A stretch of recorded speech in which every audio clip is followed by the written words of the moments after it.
செய்ய போகிறாங்க. வெஜ் பீஸா செய்ய போகிறோம். அதுக்கு முன்னாடி நம்ம சேனலை சப்ஸ்கிரைப் பண்ணாதவங்க மறக்காம பண்ணிவிடுங்க. பக்கத்தில் இருக்கிற பெல் பட்டனை கிளிக் பண்ணிடுங்க. வாங்க சூப்பரான ஒரு வீடியோ பார்க்கலாம். வீடியோக்கு போகலாம்.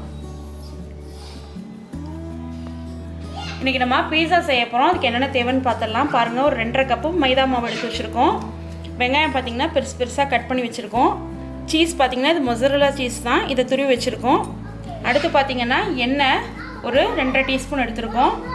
கேப்சிகம் வந்து கலராக கட் பண்ணி வச்சுருக்கோம், பச்சை கலரு, சிகப்பு, மஞ்சள். தக்காளி பார்த்திங்கன்னா விதையெல்லாம் எடுத்துகிட்டு இந்த மாதிரி நீல வாக்கில் கட் பண்ணிக்கோங்க. இது பெங்களூர் தக்காளி தான். அடுத்து பார்த்திங்கன்னா சாஸ் எடுத்து வச்சுருக்கோம். சீஸ் பார்த்திங்கன்னா இந்த மாதிரி தான் mozzarella சீஸ் எடுத்துருக்கோம். சட்டார் சீஸும் எடுத்து வச்சுருக்கோம் ரெண்டுமே. அடுத்து உப்பு. இது எல்லாமே பார்த்திங்கன்னா ஹெர்ப்ஸ், மூலிகை. இது வந்து ஆரிகானோ. இது நம்ம வீட்டிலே சில்லி ஃப்ளெக்ஸ் வீட்டிலே வந்து மிளகா வந்து இடிச்சுக்கோங்க. இது வந்து தைமின்னு சொல்லிட்டு இது எல்லாமே கடைகளில் கிடைக்கிது, சூப்பர் மார்க்கெட்டில் கிடைக்கிது. அதுக்கப்புறம் 3 கலரில் வந்து கேப்சிகமாக குட்டி குட்டியாக கட் பண்ணி வச்சுருக்கோம். அடுத்து ஈஸ்ட் வந்து ஒரு 2 டீஸ்பூன் எடுத்துருக்கோம். சர்க்கரை 2 டீஸ்பூன். வாங்க எப்படி செய்யுதுன்னு பார்க்கலாம். ஃபஸ்ட்டு பீஸா செய்யறதுக்கு ஒரு கப்பில் வெதுப்பாக தண்ணி எடுத்துக்கலாம். பாருங்கள், இந்த அளவுக்கு சூடு இருந்தால் போதும். இதில் வந்து பார்த்திங்கன்னா ஒரு 2 டீஸ்பூன் வந்து சர்க்கரை சேர்த்துக்கிறேன். 1 டீஸ்பூன் வந்து ஈஸ்ட்டு. இது வந்து ஒரு 10 நிமிஷத்துக்கு இதை வந்து ஆக்டிவேட் ஆகணும். இது மாதிரி இது மாதிரி ட்ரையாகவும் கிடைக்கும், கொஞ்சம் பெருசாகவும் கிடைக்கும். இது மாதிரி வச்சுட்டு ரொம்ப சூடான தண்ணியில் போட்டுட்டிங்க அப்படின்னா மாவு நல்லா வந்து உப்பி வராது உங்களுக்கு. இந்த மாதிரி சும்மா லைட்டாக வெதுப்பாக இருக்கிற தண்ணியில் சேர்த்துட்டு இதை ஒரு 5 நிமிஷம் கலக்கி 5 நிமிஷம் வச்சுருவோம். இது நல்லா வந்து ஊறி உங்களுக்கு நல்லா உப்பி வரும். அதுக்கப்புறம் மாவு பிசைறலாம். பாருங்கள், நம்ம எப்படி போட்டோம், இந்த அளவுக்கு நல்லா பொங்கி வந்திருக்கு. நல்லா வந்து ஈஸ்ட் ஆக்டிவேட் ஆகிடுச்சு. இந்த மாதிரி பாருங்கள், நுரையாக இருக்குது பார்த்தீங்களா? இந்த மாதிரி ஆக்டிவேட் ஆகணும். ஆனதுக்கப்புறமா தான் நம்ம வந்து மாவு பிசற முடியும். அப்போ தான் மாவு நல்லா, பீஸா மாவு நல்லா சாஃப்டாக இருக்கும். ப்ரெட்டுக்கும் சேம் மெத்தடு தான். இப்போ 2.5 கப்பு மாவு எடுத்திருக்கேன். அதை வந்து இதில் சேர்த்துக்கிறேன். மைதா மாவு தான், அதை இதில் சேர்த்தாச்சு. 2.5 கப் மைதா எடுத்திருக்கோம்.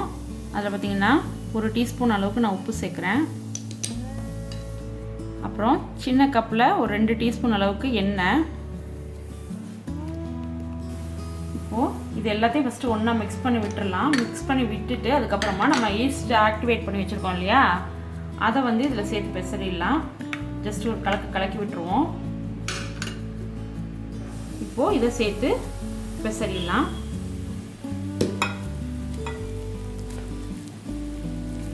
நல்லா குறைஞ்சது ஒரு 10-15 நிமிஷமாவது நல்லா பெசறணும். அப்போ தான் நல்லா இருக்கும் மாவு சாஃப்டாக.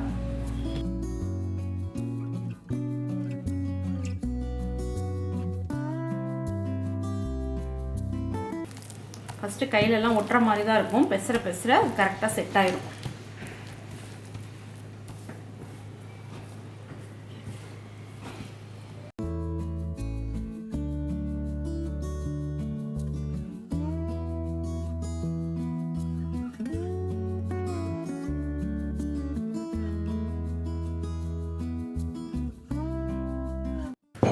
பாருங்கள், இதே மாதிரி கைவிடாமல் ஒரு 10 நிமிஷம் பெசறி இருக்கும். முன்னாடி ரொம்ப மாவு ஒட்டுச்சு, இப்போ பாருங்கள் ஒட்டலை. இதே மாதிரியே நம்ம வந்து கொஞ்சம் நல்லா பெசறிட்டு எண்ணெய் தடவி அப்படியே விட்டுறணும். பெசற தான் மாவை நல்லா எந்த அளவுக்கு பெசறோமோ இழுத்து அந்த அளவுக்கு மாவு நல்லா சாஃப்டாக இருக்கும். நமக்கு பீஸாவும் வந்து சாஃப்டாக கீழே வந்து நல்லா க்ரன்ச்சியாக கிடைக்கும். பாருங்கள், இந்த மாதிரி நல்லா பெசறியாச்சு. பாருங்கள், இந்த மாதிரி நல்லா வந்து பெசறியாச்சு. இப்போது இதை அதே பவுலில் வச்சுட்டு இது நல்லா வந்து ஒரு 1.5 மணி நேரத்துலேருந்து 2 மணி நேரம் வரைக்கும் நல்லா ரெஸ்ட் கொடுத்துருவோம். இதுக்கு மேலே கொஞ்சமாக இது வந்து காயாமல் இருக்கிறதுக்கு எண்ணெய் கொஞ்சம் தேய்ச்சிடுவோம். எண்ணெய் தடவிட்டு இதை ஒரு ஈர டவல் போட்டு அப்படியே மூடிடலாம். ஈர டவல் போட்டு நல்லா மூடி ஓரமாக வச்சிடலாம். இது பாட்டுக்கு ஒரு 1.5 மணி நேரத்துலேருந்து 2 மணி நேரம் வரைக்கும் அப்படியே நல்லா செட் ஆகட்டும். நம்ம ஊற வச்ச மாவை பார்க்கலாம். அப்பா, கிண்ணமே பத்தலை, நல்லா புசுன்னு வந்து இதாகிருக்கு. இதை இப்போ நம்ம ஆக்கிக்குவோம். சூப்பராக ஆகிடுச்சு. மாவு நல்லா சாஃப்டாக, பாருங்கள் எவ்வளோ சாஃப்டாக இருக்குது. சாஃப்டாக வந்து நல்லா உப்பி வந்துருச்சு. இப்போ இந்த மாவை வந்து 2ஆக பிரிச்சுக்கலாம்.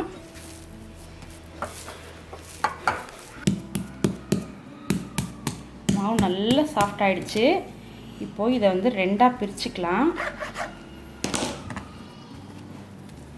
ஒரு போர்ஷனை வச்சிடலாம், இன்னொரு போர்ஷனை. இப்போ இதை வந்துட்டு நல்லா இது மாதிரி ஒரு பெரிய பேன் ஒன்று எடுத்திருக்கேன்.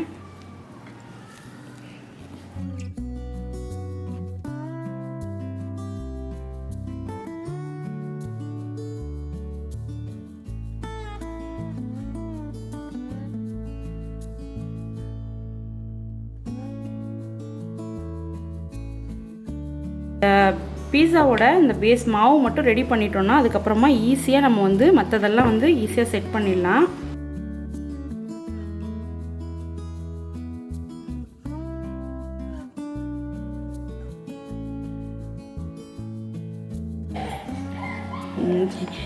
எங்கள் பாப்பா விளையாடுற சொப்பு ஜாமான் அந்த இதில் கொஞ்சம் லெவலாக நல்லா வருது.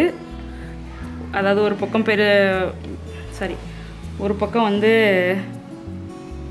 மொத்தமாகவும் ஒரு பக்கம் பள்ளமாகவும் போகாமல் ஈக்குவலாக நல்லா ஈவனாக இதில் பண்ண முடியுது. ஸோ இந்த மாதிரி பண்ணிக்கலாம்.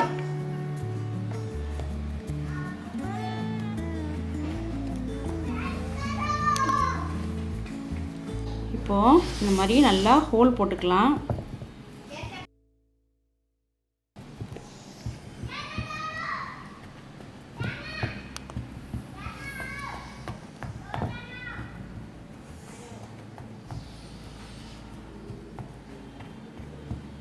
நல்லா நிறையவே போட்டுக்கலாம், நல்லாயிருக்கும்.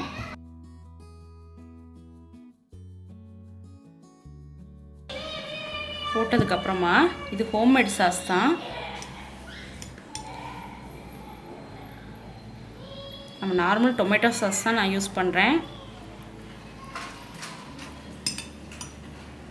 இதுக்கே டேஸ்ட் ஃபஸ்ட் கிளாஸாக இருக்கும்.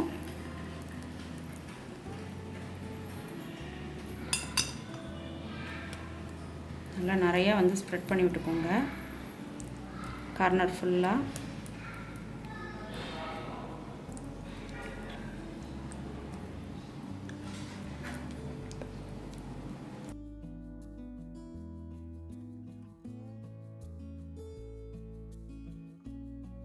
இப்போது துருவி வச்ச சீஸை சேர்த்துக்கலாம்.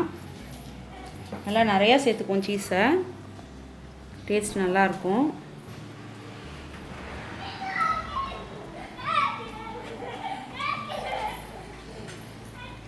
அடுத்து செட்டார் சீஸ் சேர்த்துக்குவோம். இது பார்த்திங்கன்னா அப்படியே பால்கோவா டேஸ்ட் இருக்கும் இதில், அந்த மாதிரி ஒரு ஃப்ளேவரு. இதை நம்ம வந்து டைரெக்டாக துருவி விட்டுக்கலாம். கொஞ்சம் ரொம்ப வந்து கொஞ்சம் ஹார்டாக இருக்கும் இது.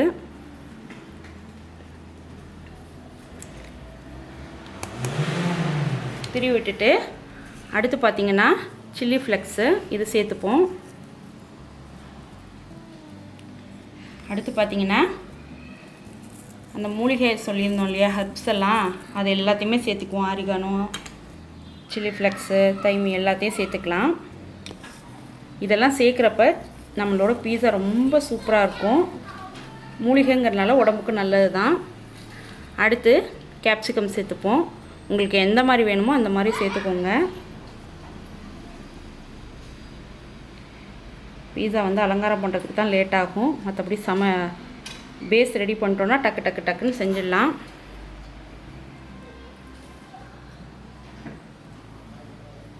வச்சாச்சு. அடுத்து கலராக இருக்கிற கேப்சிகமும் சேர்த்துக்கலாம். இதில் இதுதான் சேர்க்கணும் அப்படிங்கிறதுலாம் இல்லை. நீங்கள் வந்து மஷ்ரூம் இருந்தால் மஷ்ரூம் சேர்த்துக்கலாம், கார்னு, பன்னீர், இது மாதிரி நிறையா வச்சு சேர்த்து சமைக்கலாம் காய்கறியெல்லாம்.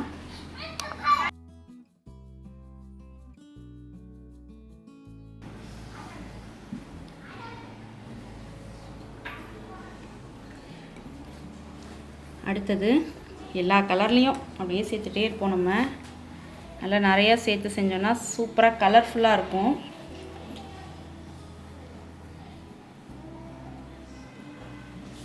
கேப்பே இருக்கக்கூடாது, அந்த மாதிரி நம்ம வந்து சேர்த்துக்கலாம்.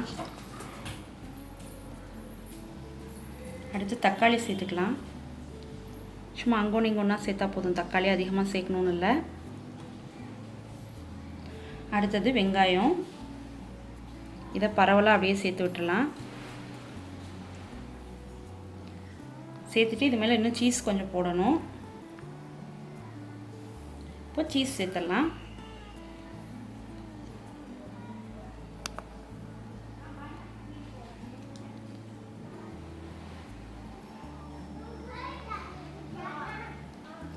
நான் சீஸை ஏற்கனவே துருவி வச்சிட்டேன், அதனால் பார்த்திங்கன்னா வெயிலுக்கு கொஞ்சம் அப்படியே மெல்ட் ஆகுது. நீங்கள் செய்கிறப்போ டைரெக்டாக அப்படியே வந்து சேர்த்து செஞ்சுக்கோங்க. கொஞ்சம் செட்டார் சீஸ் சேர்த்துக்கலாம். இதோட ஃப்ளேவர் சும்மா வாசனையே சூப்பராக இருக்குது. இந்த சீஸோட வாசனை மொசரலாவும் நல்லா இருக்குது. அதனால் இது வந்து பால்கோவா அந்த டேஸ்ட்டு நல்லா இருக்குது பார்க்க, சீஸோட ஸ்மெல்லு.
நிமிஷம் நம்ம வந்து ப்ரீஹீட் பண்ணியாச்சு. அதில் வந்து நம்ம வந்து அவனில் வச்சிடலாம்.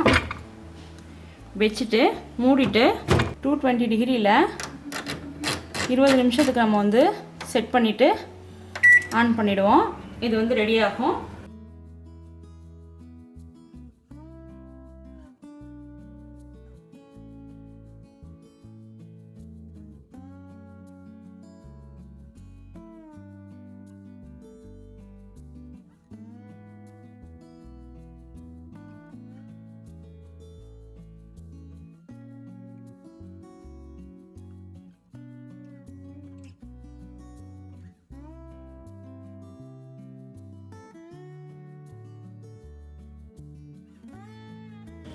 இப்போ கட் பண்ணிக்கலாம்.